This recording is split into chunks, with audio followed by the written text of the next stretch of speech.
Hi అండి. Welcome back to SS Telugu audio నవలలు. ఈరోజు మీరు వినబోయే నవల మంచి చెడు శారద గారు రచించారు. శారద అనేది ఆయన పేరో లేకపోతే కలం పేరో ఎవరి పేరో నాకు తెలియదండి. ఎవరికైనా తెలిస్తే నాకు కామెంట్స్ రూపంలో తెలియజేయగలరు. ఆంధ్ర సచిత్ర వారపత్రికలో సీరియల్గా ప్రచురింపబడింది ఈ నవల. ఇది ద్వితీయ ముద్రణ జనవరి 1976 అని ఉందండి. మొదటి ప్రచురణ వివరాలు తెలియలేదు. ఇక నవల్లోకి వెళ్ళిపోదాం. పూరీ ప్యాసింజర్ పెద్దగా కూతపెట్టి ఒక్కసారి గర్నిల్లి విజయవాడ ప్లాట్ఫామ్ మీద ఆగింది. విజయవాడ స్టేషన్ జన సమూహంతో కిటకిటలాడుతోంది. ప్లాట్ఫారం మీద వందలాది మనుషులు ఆదుర్దాతో అటు ఇటు పరిగెత్తుతున్నారు. పలహారపు శాలలో జనం ఒకరి మీద ఒకరు పడి నెట్టుకుంటూ ఇడ్లీ, గారె, కాఫీలు సేవిస్తున్నారు. స్టేషన్లో దిగనవసరం లేని ప్రయాణికులు కొందరు రైలు పెట్టెలోకే పలహారాలు తెప్పించుకుంటున్నారు. తెల్లని యూనిఫామ్ దుస్తులు ధరించిన టికెట్ కలెక్టర్లు, కాకి యూనిఫామ్ ధరించిన ప్యాసింజర్ గైడ్లు, ఇతర రైల్వే ఉద్యోగులు హడావిడిగా తిరుగుతున్నారు. పూరీ ప్యాసింజర్ విజయవాడలో సగం ఖాళీ అయ్యి తిరిగి నిండుతుంది. రైలు దిగి ఊళ్ళోకెళ్లవలసిన వాళ్ళు పెట్టెలు, మూటలు చేతబట్టుకుని వెళ్ళిపోతున్నారు. ఏ పని లేని వాళ్ళు కొందరు నిదానంగా పేపర్ చదువుకుంటూ వెళుతున్నారు. అది వేసవి. పూరీ ప్యాసింజర్ విజయవాడ చేరుకునేసరికి దాదాపు 9 గంటల పైచిలుకయింది. అప్పటికే వడగాలి మెల్లగా ప్రారంభమైంది. ఎండ చుర్రుమంటోంది. విజయవాడలో చెప్పులు లేకుండా కాలు కింద పెట్టడం అసంభవం. భాస్కర్రావు పూరీ ప్యాసింజర్ దిగి చేతిలోని తోలుపెట్టి తెరిచి టిక్కెట్ తీసుకుని బయలుదేరాడు గేటు దగ్గరికి. అతనికి 22 ఏళ్లుంటాయి. అంత పొడుగరి కాదు, పొట్టి కాదు. చక్కని గుండ్రని మొహం, నున్నగా దువ్విన ఒత్తుగా పెరిగిన ఉంగరాల క్రాఫు. దువ్వెనకి ఎదురు తిరిగిన కొన్ని జుట్టు ఉంగరాలు నుదుటి మీద పడుతున్నాయి. మల్లు దావతి గోచిపోసి కట్టాడు. ముందు కుచ్చెళ్లు వదిలేశాడు. పెద్దాపురం సిల్కులాల్చి తొడిగాడు. అతని ఎర్రటి శరీరఛాయకు ఆ దుస్తులు తగినట్లుగా సరిపోయాయి. ఎండ ఉగ్రం హెచ్చుతూ ఉంది. భాస్కర్రావు గేటు దగ్గర టికెట్ ఇచ్చి జన సమూహంలో తోసుకుని ఎలాగో ఊడి బయటపడ్డాడు. రాత్రల్లా ప్యాసింజర్లో నిద్రంటూ పట్టనే లేదు. కిక్కిరిసున్నాయి పెట్లన్నీ. ఎటు చూసినా జనం, దుర్వాసన. మొహం కడుక్కుందామని చీరాల నుంచి ప్రయత్నించాడు. కుదరలేదు. మొహం పుల్ల చీరాల నుంచి తెనాల దాకా నమలడంతో నోరంతా చేదెక్కింది. దీనికి తోడు ఒంగోలు స్టేషన్లో ఎక్కిన ముసలాయనొకడు ముట్టించిన చుట్ట తెనాలి వచ్చే వరకు కాగడా మల్లే వెలుగుతూ రైలింజన్లా పొగ వదులుతూ అతనికి ఊపిరాణిచ్చింది కాదు. అతనికిప్పుడు ఆ చిరాకు, నిద్రలేని బాధ కొంత తగ్గాయి. ఎక్కడైనా ఓ హోటల్లోకి పోయి మొహం కడుక్కుని వేడి ఇడ్లీ, కాఫీ పుచ్చుకుంటేనే గాని కాస్తా కోస్తా మిగిలిన చిరాకు కూడా వదిలిపోదు. భాస్కర్రావు గవర్నర్పేట వైపు మెట్లెక్కి బ్రిడ్జి మీద నుంచి నడుస్తున్నాడు బద్ధకంగా. మనసులో ఏ విధమైన దిగులు లేకపోవడం చేత అతని మొహం తేటగా ఉంది. అతడలా బ్రిడ్జి మీద 2 అడుగులు వేసి నిలబడిపోయాడు. ఎదురుగా 5-6 గజాల దూరంలో అతని బాల్యమిత్రుడు. అతని ఇంటికి సమీపంలోనే ఉంటున్నాడు. పాండురంగ ఎదురు చూస్తున్నాడు. పాండురంగ సరిగ్గా అతని ఈడువాడే. కొంచెం నలుపు, పొడగరి, తీక్షణమైన చూపులు. మాటలు తేలిగ్గా త్వరగా చెప్పగలడు. పాండురంగ కూడా తన మిత్రుని అకస్మాత్తుగా చూడ్డంతో ఆదుర్దాతో పరిగెత్తుకొచ్చాడు. అరెరే, నువ్వివాళ వస్తావని మీ నాన్నైనా చెప్పలేదే? నువ్వింత ఆలస్యంగా వస్తున్నావేమిటి? సంగతి తెలిసిందా నీకు?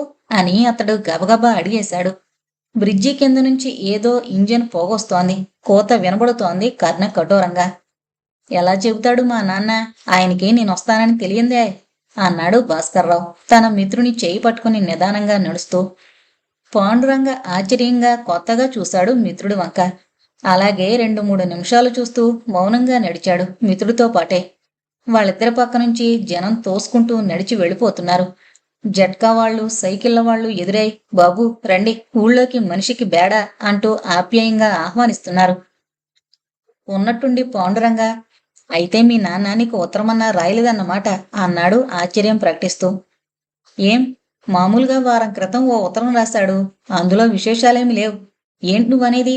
అంత ఆదుర్దాపడాల్సిన అవసరం ఏమిటి అన్నాడు భాస్కర్రావు.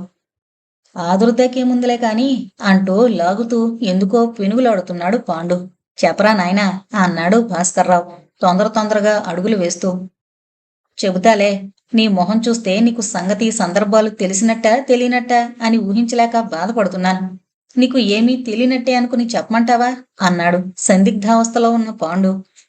నువ్వు చెబితే చెప్పు, లేకపోతే మానే. నాకు తగని ఆకలిగా ఉంది. మొట్టమొదట ఓ హోటల్కు వెళ్ళి ఆత్మారాముని సంతృప్తిపరిచాక నీ మర్మగాథ వింటాను నడు అంటూ భాస్కర్రావు నడవసాగాడు. ఒక చేత్తో పాండురంగని తనతో పాటు లాక్కుపోతూ. అతడు కాలేజీ బల ప్రదర్శనలో రెండో బహుమతి పొందిన వ్యాయామ విద్యార్థి. పాండుకేమీ తోచడం లేదు. అతను చాలా సందిగ్ధంలో పడ్డాడు. ఇతనికి ఆ సంగతి తెలియనే తెలీదా? ఎందుచేత? వాళ్ళ నాన్న వీడికి ఓ ముక్క రాయకుండా ఉన్నాడా? అయినా అతని ఆలోచనలు తెగిపోయాయి. భాస్కర్రావు గాంధీనగర్కి దారితీసే కాలవ వంతెన దాటి ఒక హోటల్లో అడుగు పెట్టాడు. హోటల్లోకి వెళుతూనే, పాండు, నువ్విక్కడ నిల్చో, నేను మొహం కడుక్కునొస్తాను అని అతన్ని బయటే ఉంచి లోపలికి వెళ్ళాడు. పాండురంగ ఏ విషయం ప్రస్తావిస్తాడో అన్న ఆదుర్ద ఏమాత్రం కలగలేదు అతనికి. దానికి అవకాశమే లేదేమో. 5 నిమిషాలకల్లా అతడు చేతి రుమాలతో మొహం తుడుచుకుంటూ బయటకొచ్చి తన మిత్రుని వీపు చరిచాడు. ఎంతవరకు పరధ్యానంగా ఉన్న పాండు ఉలిక్కిపడి వెనక్కి తిరిగాడు. భాస్కర్రావు నవ్వుతున్నాడు అమాయకంగా.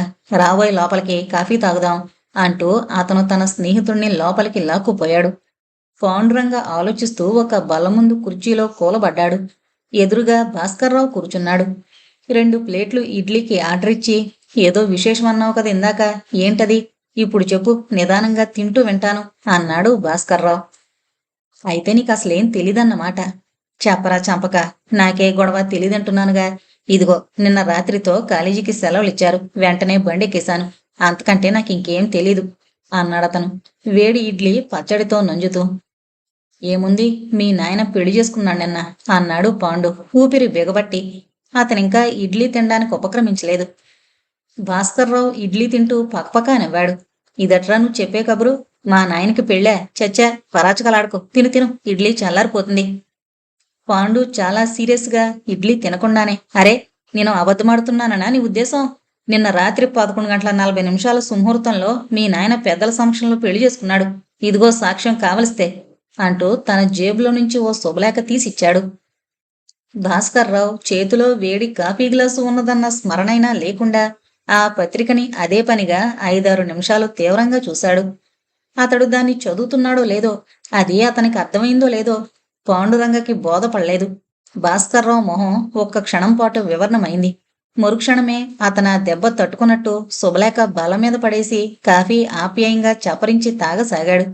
అలా మిత్రులిద్దరూ 5 నిమిషాల సేపు మాట్లాడుకోకుండా మౌనంగా ఉండిపోయారు. కాఫీ హోటల్లోని విపరీతమైన గందరగోళం, రేడియో పాట, వీధిలో పత్రికలమ్మే కుర్రాళ్ల కేకలు అన్నీ వాళ్ళకి లీలగా వినిపిస్తున్నాయి. వాళ్ల మనసుల్లో మాత్రం భయానకమైన విశ్రాంతి ఆవరించింది. వాళ్ల ఇంద్రియాలన్నీ అంతర్ముఖమై ఉన్నాయి. కాఫీ తాగుతున్నాడే గాని భాస్కర్రావు ఆలోచన యావత్తూ తన తండ్రి పెళ్లి మీదే ఉంది.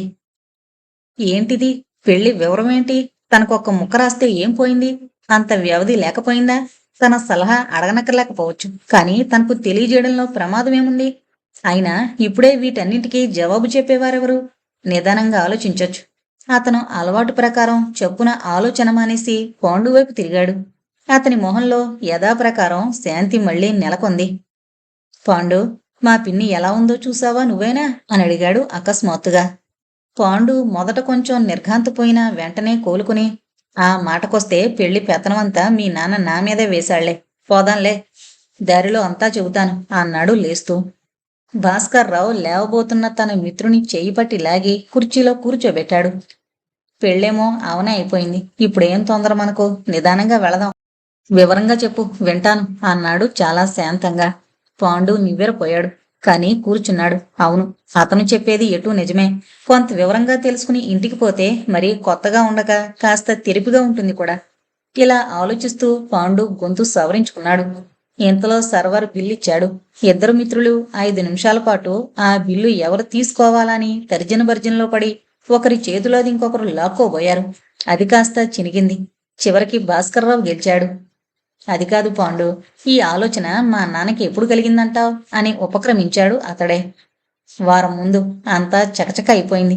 ఈ ఆలోచన ఎలా వచ్చిందో నేను ఊహించలేకపోతున్నాను. నిన్నటి తెల్లవారుజాము కల్లా పెళ్లివారంతా ఇక్కడికి వచ్చారు. రాత్రి లగ్నం. ఈ పూట పెళ్లి కూతురు తప్ప అందరూ వెళ్ళిపోయారు కూడాను. నేను వాళ్లను ప్యాసింజర్కు పంపించి రిక్షా వాళ్లకి కూలిచ్చి పంపి తిరిగి స్టేషన్లోకి వస్తుంటే నువ్వు ఎదురయ్యావు. అయితే వాళ్ళది ఏ ఊరు? ముహూర్త పత్రికలో చూడలేదా? నువ్వు చెబుదు. బాపట్ల తాలూకా లంకపల్లి గ్రామం అంట. అది సరేగాని మా పిన్ని ఎలా ఉందో నువ్వు చెప్పనే లేదు. భాస్కర్రావు సహజంగా అడిగాడు ఈ ప్రశ్న. పాండు కాస్త ఆలోచించాడు. ఆమెని అభివర్ణించడం సఖ్యం కాదు. ఆమె ఈ ప్రశ్నించేవాడి తండ్రికి భార్య. వాడెంత స్నేహితుడైనా ఏమైనా అనుకోగలడు. ఏదో కాస్త సామాన్యంగా చెబితే సరిపోతుంది. ఎలా ఉందా? ఆమెకేం బాగానే ఉంది. చామన ఛాయ కాస్త పొడుగే అంతే అన్నాడు పాండు. భాస్కర్రావు మౌనంగా ఊహించడానికి ప్రయత్నిస్తున్నాడు తన పినతల్లిని. అతని మనోనేత్రం ముందు తన తల్లి రూపు అగుపించింది మొదట. ఆమె 40 ఏళ్ల సుమంగళి, పెద్ద ముత్తైదు. లక్ష్మిలా ఆ ఇంట్లో మసలుతూ కళకళ్లాడుతూ ఉండేది. ఆమె రూపం పక్కనే ఇప్పుడు ఇంకో తల్లికి స్థానం ఇవ్వడానికి భాస్కర్రావు ప్రయత్నిస్తున్నాడు. తల్లి సీతమ్మగారి ప్రేమ వాత్సల్యాలు అతనికి బాగా గుర్తే. ఆమె చనిపోయి ఇంకా సరిగ్గా 2 ఏళ్లన్నా కాలేదు. తనకింకా ఆమెను గురించిన జ్ఞాపకం గాఢంగా ఉంది. నాన్న మరిచిపోయాడా ఆమెనప్పుడే? దాదాపు 30 ఏళ్లు సాహచర్యం చేసిన ఇల్లాలి జ్ఞాపకం ఇంతలోనే మాసిపోతుందా? అయినా అవన్నీ ఇప్పుడు అనవసరం. ఈ కొత్త వ్యక్తి సంగతి ఏంటి? ఆమెకు తను ఇవ్వగలిగే స్థానం ఎలాంటిది? సవతి తల్లుల గురించి అతనికి బాగా తెలుసు. కాని ఆ కథల్లో మళ్ళీ ఈమె తనను బాధపెట్టే స్థితిలో తను ఎన్నడూ ఉండడు. భాస్కర్రావు పాండును చూసి సంబోధించి, అయితే మా పిన్నికి ఎన్నేళ్లుంటాయంటావ్ అని అడిగాడు. ఇది క్లిష్టమైన ప్రశ్న. పాండు సూటిగా తన మిత్రుని మొహంలోకి చూడక, కాఫీ హోటల్ గోడకున్న సినిమా పోస్టర్లో బొమ్మకేసి చూస్తూ 20 ఏళ్లుంటాయనుకున్నాను నేను అన్నాడు కొంచెం తికమకతో. భాస్కర్రావు నిదానంగా లేచాడు. అతనికి ఏ సంశయము, ఏ ద్వేషము, ఏ ఇతర ఆలోచనలు లేవు. అపరిచిత వ్యక్తి అయిన పిన్ని అతనికి లీలగా గోచరిస్తోంది. 20 ఏళ్ల వయసులో పొడుగ్గా, సన్నగా, చామనచాయిగా, తనకు తల్లి లేని లోటు కనబడకుండా వాత్సల్యంతో ఆదరిస్తూ అతని ఆలోచన అంతకన్నా ఎక్కువ పోవడం లేదు. రా వెళదాం, దంపతులకి ఏదైనా బహుమతి కొనుక్కుపోదాం అంటూ బయలుదేరాడు ఆ యువకుడు. పాండురంగ వెనకాలే వెళ్ళాడు. మొగల్రాజుపురం ప్రవేశించే మొదట్లోనే ఒక పెద్ద లోగిలి ముందు పెళ్లి పందిరి కనబడుతోంది. పందిరి 4 వైపులా వాడిపోయిన మామిడాకులు కనబడుతున్నాయి. పందిరి కింద అక్కడా ఇక్కడ కాస్త పసుపు కుంకుమ, అక్కడో అక్షింత, ఇక్కడో అక్షింత పడుంది. ఆ పెళ్లి జరిగిన కళను బాగా జ్ఞప్తికి తెస్తున్నాయి. పందిరి వెనక పెద్ద లోగిలి. అప్పుడు ఉదయం 8 గంటలవుతోంది. పచ్చని ఎండ పందిరిలో చుక్కలు చుక్కలుగా, చారలు చారలుగా తాటాకులు గుండా పడుతోంది. విచిత్రంగా, అందంగా భద్రయ్య గారు జరియంచు దోవతీ కట్టుకుని, పైన టర్కీ టవల్ వేసుకుని పడకుర్చీలో పడుకుని పేపర్ చదువుతున్నారు ఇంటి వరండాలో. ఆయన్ని చూస్తే 40-42 ఏళ్ల వయసు ఉంటుందనిపిస్తుంది. యథార్థంగా 50 పైచిలుకుంటుంది. తల సగం నెరిసింది. దట్టమైన మీసం కూడా నెరిసిపోయింది. వెడల్పాటి కోలమొహం మీద ముడతలు పడ్డాయి. ఆయన శరీరం దృఢంగా ఉంది. ఎర్రని నిమ్మపండు వంటి శరీర ఛాయ, ఎప్పుడూ నవ్వుతూ ఉండే ముఖ వైఖరి. ఆయనది అసలు నాగాయి లంక. పూర్వార్జితం 10 ఎకరాల సుక్షేత్రమైన మాగాణి భూమి ఉంది. నాగాయి లంకలో ఓ పెద్ద ఇల్లు కూడా ఉంది. దాన్నెవరికో అద్దెకిచ్చాడు. బెజవాడొచ్చే వరకు ఆయన మామూలు రైతు. పొలం పని యావత్తు ఆయనకు కరతామలకమే. కాని పెళ్ళైన 10 ఏళ్లకల్లా ఆయనకో స్నేహితుడు దొరికాడు. అతని ఉపదేశ ఫలితంగా భద్రయ్య గారు తన దగ్గర నిలవున్న రొక్కం పెట్టి వేరుశనగ వ్యాపారంలోకి దిగాడు. ఆ స్నేహితుడు చాకచక్యంగా వ్యవహరించి లాభం చూపెట్టాడు. వ్యాపారంలో రుచి మరగడంతోటే భద్రయ్య గారు సకుటుంబంగా బెజవాడొచ్చి స్థిరపడిపోయారు. వేరుశనగ వ్యాపారంలోలాగే ఆయన చెయ్యి పెట్టిన ప్రతి వ్యాపారంలోనూ బంగారం కురిసింది. అది ఆయన వ్యక్తిత్వ ప్రభావం మాత్రమే కాదు, ఆ స్నేహితుని వ్యాపార దక్షత కూడా చిహ్నం. ఆ స్నేహితునికి బెజవాడలో కొట్లు, ఇళ్ళు ఉన్నాయి. ఆయన పాత బెజవాడలోనే కాపురం ఉన్నాడు. ఆయన పేరు సుదర్శనం. సుదర్శనం బాగా నల్లగా నిగనిగలాడుతూ వెంకటేశ్వర స్వామి ప్రత్యక్షమైనట్టుంటాడు. తగినట్టు నుదుట మెరిసే నామాలు దిద్దుతాడు. గుణాల్లో కూడా వెంకటేశ్వర స్వామికేమీ తీసిపోడు. ఆయన చేతికి అందిన జుట్టు మొదలంట క్షవరం. నీ అంత వాడు లేడన్న వాడికి అడిగిందల్లా ఇచ్చేపాటి కుబేరుడు. ఆయనది నాగాయలంకే. చిన్న దుకాణంతో ప్రారంభించి ఈ రోజున బెజవాడలో 4-5 ఇళ్లు కట్టాడు. అద్దెలే 2000 రూపాయలు వస్తాయి ఏట. నాగాయలంకలో పొలం కూడా ఉంది. ఇంకా వ్యాపారం లక్ష్మీకరంగా సాగుతోంది. భద్రయ్య గారి వ్యాపారాన్ని చూసి పెట్టేది ఈయనే. ఈయన మాటలంటే భద్రయ్య గారికి వేదవాక్కు. భద్రయ్య గారు భార్య గతించిన 2 ఏళ్ల వరకు ఇక తనకు ఇహ సౌఖ్యాలు అవసరం తీరిపోయినట్టు, సన్యాసమే తరువాయి అన్నట్లు కాలం గడుపుతూ వచ్చాడు. సుదర్శనం గారు మొదట్నుంచి భద్రయ్య గారికి అన్ని సలహాలు చెప్పినట్టు భార్య పోయాక ఒకనాడు ఆయనకి తిరిగి పెళ్లి చేసుకోండి, నేను చేసుకోలే మూడో పెళ్లి, తప్పేం అన్నాడు. వేళ్ల ఉంగరాలు మెరిసేటట్టు, బంగారపు కడియాలు మిరుమిట్లు గొలిపేటట్టు చేతులు తిప్పుతూ. భద్రయ్య గారు పెదవి విరిచి, నాకెందుకోయ్ పెళ్లి, ఇంకా ఏం మిగిలున్నాయని నేను అనుభవించాల్సిన సౌఖ్యాలు. ఆ అబ్బాయి చేతికి అక్కడికొచ్చాడాయే, పోనీలెద్దు అని నానుడుగా అన్నాడు. సుదర్శనం ఓ సలహా ఇచ్చాడు అంటే అది లాభించే వ్యవహారంగానే ఉంటుందని ఆయన దృఢ నమ్మకం. ఎలాగో చివరకు ఒప్పుకున్నాడు. ఆడదిక్కులేని సంసారం చుక్కాని లేని పడవ వంటిదని సుదర్శనం వాదించి నెగ్గాడు. దీనికింకో కారణం కూడా లేకపోలేదు. భద్రయ్య గారి శరీరంలో ఇంకా పటుత్వం నశించలేదు. ఆయనలో ఐహిక సుఖాల ఆశలింకా లీలగా మిగిలున్నాయేమో కూడా. వాటిని ఇన్నాళ్లుగా ఆయన తర్క ప్రభావంతో అణిచిపెట్టుండొచ్చు. కాని తన కాబోయే వధువును సుదర్శనం వర్ణించేసరికి చాపల్యం పుట్టుకొచ్చింది ఆయనకు. చల్లబడిపోయిన రక్తం కొంచెం వేడెక్కింది. ఇందులో సుదర్శనం గారి స్వార్థం కూడా ఉంది. స్వార్థం లేకుండా ఆయన ఏ పనైనా చేస్తాడనే మాట కల్లా. బాపట్ల తాలూకాలో ఆయన దూరపు బంధువు ఒక ఆయన 5 ఆడపిల్లల్ని కని 4కి ఎలాగో తూతూ మంత్రంగా పెళ్లి చేసి గొచ్చి చేతి తెచ్చుకున్నాడు. 5వ పిల్ల 20వ పడిలో అడుగుపెట్టి ఆయనకు గొప్ప భారమై కూర్చుంది. ఆమెకు పెళ్లి చేయడానికి 5 ఏళ్ల నుంచి ఎంతో ప్రయత్నించేసి విఫలుడైపోయాడు ఆ అభాగ్యుడు. వరకట్నాలు పనికిరావని యువకులందరూ ఉపన్యాసాల్లో ఘోషిస్తే ఘోషించవచ్చుగాక, క్రియాంశకొచ్చేసరికి అవన్నీ ఒట్టి ఆదర్శాలుగానే మిగిలిపోయాయి. రూపాయి ముందు ఆదర్శాలన్నీ దుమ్ము. అలాంటి ఆదర్శప్రాయులైన యువకులు, వారి తల్లిదండ్రులు వెంకటయ్య గారి 5వ కూతురు పద్మను కనీసం సంచెడు రొక్కం లేందే పెళ్లి చేసుకోవడానికే సుతారాము అంగీకరించారు కారు. పద్మ అందంగా ఉంటుంది, బాగా పాడుతుంది, సెకండరీ స్కూల్లో కొంతకాలం చదివింది, ఇంటి పనులన్నీ చక్కగా చేయగలది, అన్నీ బాగానే ఉన్నాయి. అయితే ఏం, ఆమె తండ్రి ధనహీనుడవడం మూలంగా ఏ యువకుడు ఆమెను పాణిగ్రహణం చేసుకోవడానికి ససేమిరా అంగీకరించలేదు. వెంకటయ్య గారు ప్రాణం విసిగి సుదర్శనం గారిని కలుసుకున్నాడు. ఆయన సలహా ఏంటని అడిగేందుకు. అసలు ఆయన అభిప్రాయం ఏమిటంటే, పిల్లదాన్ని ట్రైనింగ్ స్కూల్కు పంపించి చదివిస్తే పెళ్లి కాకపోతే పోయింది, తన పొట్ట తాను పోసుకుంటుంది కదా అని. దానికి కాస్త అర్ధబలం ఉన్న సుదర్శనం గారి సహాయం ఎంతో అవసరమని ఆలోచించి ఆయన సుదర్శనం గారిని కలుసుకున్నాడు. సుదర్శనం గారు తన బంధువు రుద్రుడు అయిన వెంకటయ్య గారి సొదంతా విని పెద్దగా వెకిలిగా నవ్వాడు. 20 ఏళ్ళొచ్చి ఇంకా చదువుకుని మాస్టరీ చేస్తుందనేనా మీ అమ్మాయి? పొరపాటు పొరపాటు. ఈడు ముదరకముందే పెళ్లి చేయాల్సింది.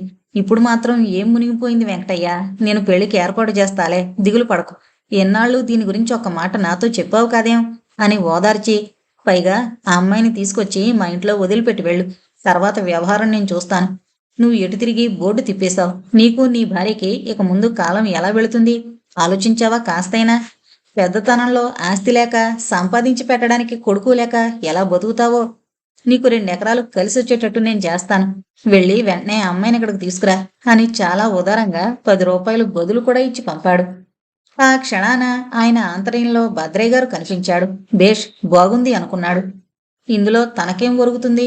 అది వేరే విషయం. ఇరుపక్షాల వారికి తను ఉపకారిగా కనిపిస్తాడు. ఆ తర్వాత లాభం సంగతి ఆలోచించొచ్చు. అయితే సుదర్శనం గారి వివేకం ఈ వ్యవహారంలోని మంచి చెడ్డలను పూర్తిగా త్రాసులో పెట్టి తూచినట్టు ఊహించి నిర్ధారించేసింది అప్పటికప్పుడే. భద్రయ్య గారు కలకాలం స్నేహితుడిగానే ఉండడం మాత్రం చాలదు, బంధువు కూడా అయితే ఎంతో సులువు. తనకింకో ఆశ ఎప్పటినుంచో ఉంది. దాన్ని బయట పెట్టడానికి తగినంత ఆస్కారం, పలుకుబడి ఇప్పటికే వ్యాపార రీత్యా, ఆర్థిక అధిక రీత్యా ఉన్నప్పటికీ బంధువంటూ ఇంకో కొత్త పలుకుబడి సంపాదించడం ఎంతైనా అవసరమే. అందులో తనకేమీ రిస్క్ లేకుండా. ఈ రకం అభిప్రాయాల ప్రకారం ఏర్పరుచుకున్న ప్రణాళికను అనుసరించి సుదర్శనం భద్రయ్య గారికి చేసిన ఉపదేశం పనిచేసింది. ఆయన పలుకుబడి చక్కగా ఉపయోగించింది. అయితే ఈ ఉభయ పక్షాల్లోనూ ఒక వ్యక్తి మాత్రం దీనికి మనసారా వ్యతిరేకం, లోలోపల శుద్ధ వ్యతిరేకం. పైకి పరిస్థితుల ప్రభావం వల్ల సహజంగా ఏ భావము గోచరించని మౌనం. అదే అంగీకార సూచకంగా స్వీకరించబడింది అందరి చేత. ఆమె పద్మ.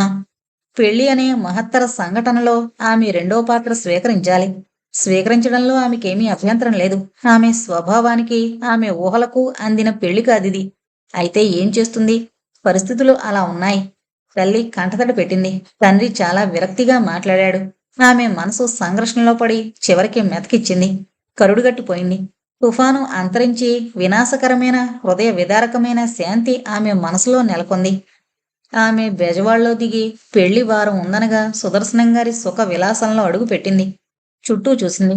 సుఖవిలాసం సాక్షాత్తు సుఖాల పుట్టినిల్లుగా ఉంది. ఎంత గొప్పిల్లు! 3 అంతస్తులుంది. షరాబు దుకాణాలు, మార్వడీల బంగారం, వెండి కొట్లు దాటి చిల్లర కొట్ల వరుసను, కాఫీ హోటళ్లను దాటి పూల చౌకకు అవతల దేవాలయానికి ఎడంవైపు గంభీరంగా నిలబడి ఉన్నదా భవనం. బయటికి అదేమంత డబ్బు సరిగా కనబడకపోవచ్చు. లోపల అడుగుపెట్టిన క్షణంలోనే అర్థమవుతుంది అది ఎంత సిరి సంపదలతో తొలతూగుతుందో. ఆ ఇంటి కిటికీలకు పైవైపు అర్ధగజం మేర లేత నారింజ రంగు అద్దాలు అమర్చబడి ఆహ్లాదకరమైన కాంతి పగలల్లా లోపలికి ప్రసరిస్తూ మనోజ్ఞంగా ఉంటుంది. గాలి ధారాళంగా చల్లగా వింత వాసనల్ని మోసుకొస్తూ ఉంటుంది. బెజవాడ నగరపు దారుణమైన సందడిలో నడిమిగా ఉన్న గట్టిల్లు కనుక అట్టే వినిపించావు. అవి మెల్లగా చిన్న ట్యూన్లో మెడ్రాసో విజయవాడో లోపల హాల్లో రేడియో నుంచి పాటలు వినిపిస్తూ మనసుకు పట్టిన తుప్పును దిగుళ్లను వదిలిస్తూ ఉంటాయి. కొయ్య సామాన్లన్నీ ఖరీదైనవి, నున్నగా అందంగా ఉన్నాయి. పద్మ లోపలికి వెళ్లబోయే ముందే సుదర్శనం గారు చక్కగా నామాలు దిద్ది మడిగా పంచికట్టుకుని అప్పుడే పూజ నుంచి లేచొచ్చినట్టున్నాడు. ఎదురొచ్చి ఆమెను కులాసాగా ఆహ్వానించాడు. ఆయన మొహం మీద ఎంతో ఆప్యాయత, ఎదుటివారినిట్టి ఆకర్షించే చిరునవ్వు ఎల్లప్పుడూ ఉంటాయి. అది ఇప్పుడు మరింత కాంతివంతంగా ప్రకాశిస్తోంది. రామ్మ, నాన్నగారేరి, అమ్మగారు కూడా వచ్చారా అని అడుగుతూ లోపలికి దారి తీశాడు. వెనకాలే వస్తున్నారు బాబాయ్ అంది పద్మ. తండ్రి బయట బండివాడికి చిల్లర డబ్బులిచ్చి రావడానికి ఆలస్యమైనట్టుంది. ఇంతలో వాళ్ళిద్దరూ లోపలికొచ్చారు. అందరూ విశాలమైన హాలు గుండా లోపలికి వెళ్లారు. గోడలన్నీ ఆకుపచ్చని రంగుతో ఆ హాలు చాలా కాంతిగా కనిపిస్తోంది. గోడలకి అక్కడో పటం ఇక్కడో పటం వేలాడుతున్నాయి.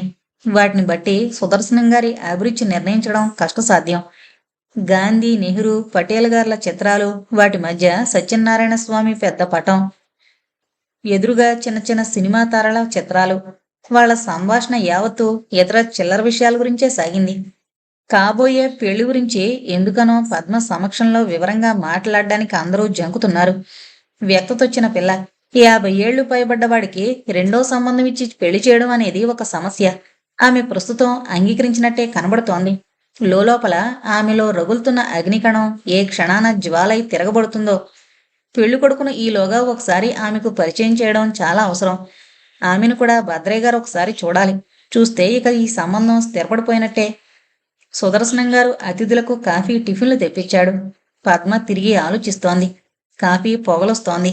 తన జీవిత మాధుర్యం అలా ఆవిరైపోతున్నట్టు కనిపిస్తోందామెకి. రేడియోలో పలకవేమిన దైవమా అనే కృతి సన్నగా ఆ పట్నవాసపు సందడిని, ఆమె చుట్టూ కూర్చుని మౌనంగా ఆమె భవిష్యత్తును నిర్ణయిస్తోన్న పెద్దల ఆలోచనలను, కప్పుల గలగలను అధిగమించి ఆమె చెవులకు సోకుతోంది. ఆమె తల పైకెత్తి చుట్టూ చూస్తోంది. హాలు పైకప్పు 4 వైపులా ఆకుపచ్చని వెంటిలేటర్ అద్దాల గుండా సూర్యకాంతి నిశితమైన గాఢమైన వర్ణ వైచిత్రిని ప్రదర్శిస్తోంది. ఇంత పెద్దింట్లో జీవం నివసిస్తోన్న చిహ్నంగా ఒక్క సుదర్శనం గారైనా ఉంది, మరెవరూ లేరా అనుకుందామే.